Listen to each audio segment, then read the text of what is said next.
Ya, halo semua. Kali ini kita akan membahas tujuan yang berikutnya, yaitu tentang materiality, ya, materialitas. Jadi sekali lagi, kita yang menerbitkan opini itu juga mempertimbangkan materialitas. Jadi kalau materialitasnya itu tinggi, berarti biasanya opininya akan semakin jelek. Ya, seperti itu. Nah, sekarang mari kita lihat terlebih dahulu definisi ya umum daripada materialitas. Jadi dalam audit dan accounting, materialitas itu adalah ini salah saji di laporan keuangan yang bisa dianggap material jika ya jadi sekali lagi salah saji di laporan keuangan itu dianggap material atau enggak itu jika ya, knowledge of the misstatement will affect a decision of a reasonable user of the statement. Oke, jadi ceritanya kalau ternyata salah sajinya itu akan berefek pada keputusan keputusan dari pemakai laporan keuangan. Ya, sekali lagi, salah saji itu bisa dianggap material jika ternyata salah saji itu berefek pada keputusan atas ini ya, atas pemakai laporan keuangan. Ya, kalau tidak ada efeknya apa-apa terhadap laporan keuangan, terhadap user, terhadap pemakai, bisa dibilang ya tidak material, ya. Imaterial ya. Istilahnya kita biasanya ngomong imaterial. Ya. Jadi kalau ya ternyata salah sajinya tidak berdampak pada keputusan pemakai laporan keuangan.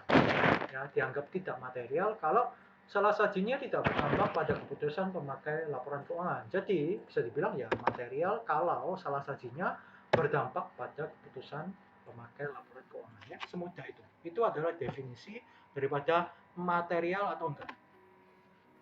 Nah, materialitas sendiri itu punya 3 tingkatan. Nah, yang biasanya dipakai untuk mengeluarkan opini, ya, mempertimbangkan opini. Nah, dari hal apa? Pertama, yang pasti dari jumlah, ya dari amount, dari total rupiahnya. Apakah total rupiahnya atau total dolarnya ya, itu imaterial atau material?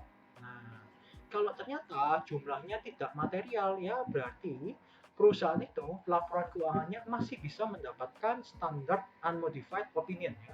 Standar unmodified opinion ini adalah WTP ya. Jadi sekali lagi kalau ternyata ditemukan salah saji tapi ternyata jumlahnya itu nggak material ya tidak berdampak apapun pada pemakai laporan keuangan maka laporan keuangan itu masih bisa mendapatkan opini WTP. Oke. Nah, lalu berikutnya, jumlahnya ternyata material.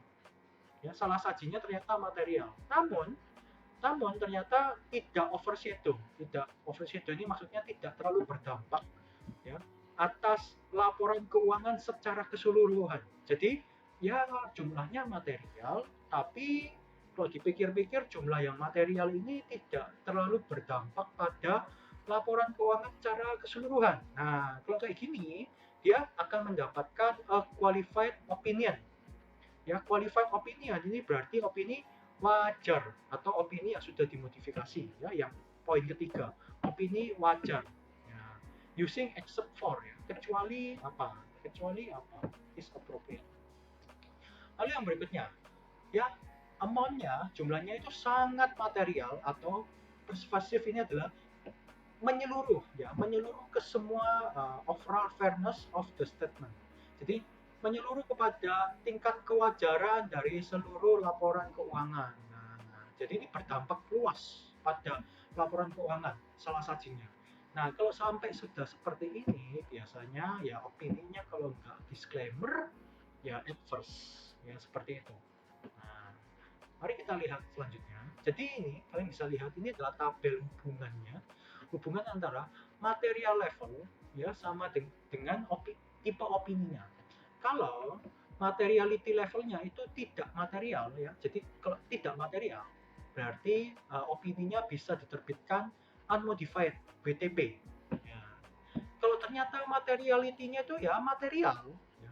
Material tapi tidak berdampak pada keseluruhan atas laporan keuangan, dia masih bisa mendapatkan opini wajar dengan pengecualian. Highly material, ya. Highly material ini berarti sangat material, ya. Berarti tipe opininya kalau nggak disclaimer, ya adverse. Seperti itu. Oke, jadi sekali lagi, material atau enggak itu tergantung ya keputusan daripada auditor itu sendiri. Kita biasanya ngomongnya professional judgment. Ya, professional judgment ini yang memutuskan adalah auditornya sendiri. Nah, auditor itu memutuskan material atau enggak itu ya melihat dari 5 kondisi ini ya. Ya. Jadi yang pertama tentunya yang pertama tentunya adalah materiality decision. Materiality decision ya ini ya, masalah amount-nya juga. Ya, jadi materiality decision ini apakah laporan keuangan yang tidak mengikuti standar non-JIP condition ya. Jadi materiality-nya itu tidak mengikuti standar. Itu berdampak material atau tidak material atau sangat material. Ya, sekali lagi. Jadi dilihat dari kondisi yang menyimpang dari standar. Nah, itu adalah salah satu faktor untuk menentukan keputusan material atau enggak. Lalu berikutnya adalah dollar amount-nya. Compare with a benchmark. With a benchmark. Jadi contohnya begini. Dollar amount. Jadi kalau misalnya ternyata ditemukan salah saji di piutang. Salah sajinya 10.000 dolar. Nah, ini berarti sekitar berapa? 10.000 ya 150 juta rupiah lah ya. Nah, ini tergantung. Nah, kalau misalnya itu ternyata salah saji ini terjadi di perusahaan besar, saya kasih contoh perusahaan besar dengan omset contohnya 3 triliun. Nah, omsetnya 3 triliun per tahun. Ditemukan salah saji cuma 150 juta. Ya, mereka menganggap ya amount ini itu tidak material. Nah, tapi beda cerita. Kalau misalnya ternyata perusahaannya ternyata perusahaan kecil dengan omset misalnya ya 2 miliar. Nah, 150 juta salah sajinya ini kan bisa dibilang ya cukup perlu dipertimbangkan karena omsetnya cuma 2 miliar tapi salah sajinya sudah 150 juta sendiri. Ini masih belum di akun-akun lainnya, ini masih di piutang saja. Nah, seperti itu ya. Itu artinya dari benchmark perbandingannya ya. Ya kalau ternyata perusahaan besar ya tidak material ya tidak perlu dipertimbangkan. Lalu mission ability. Mission ability ini berarti tentang bisa dibandingkan atau tidak ya. Jadi contoh misalnya materialitasnya terkait masalah hukum. Nah, masalah hukum ini karena perusahaan selama ini tidak pernah terjerat masalah hukum, dia tidak tahu apakah biaya atau biaya pengadaan yang nilainya 100 juta ini termasuk material atau enggak. Nah, terus misalnya ternyata denda yang nilainya 1 miliar ini termasuk material atau enggak. Nah, seperti itu. Jadi apakah jadi ya kalau jika semakin bisa dibandingkan jika semakin tidak bisa dibandingkan maka susah untuk mengambil keputusan apakah transaksi tersebut material atau tidak material ya, jadi contohnya seperti ini. Jadi perusahaannya terjerat masalah hukum tapi belum diketahui biaya pengacaranya berapa, dendanya berapa ya. Jadi auditor sendiri nggak tahu kira-kira dendanya bakal kena berapa ya, biayanya sendiri bisa kena berapa ya, tidak ada yang tahu. Jadi mereka tidak tahu apakah ternyata itu material atau enggak. Jadi semakin tahu biaya ini semakin mereka bisa memutuskan apakah itu material atau tidak. Ini adalah kondisi dari measurability, apakah bisa dibandingkan atau tidak. Ya, lalu berikutnya adalah nature of the item. Jadi nature ini adalah sifat dasar daripada item atau bisa dibilang ya sifat dasar dari transaksi. Contoh.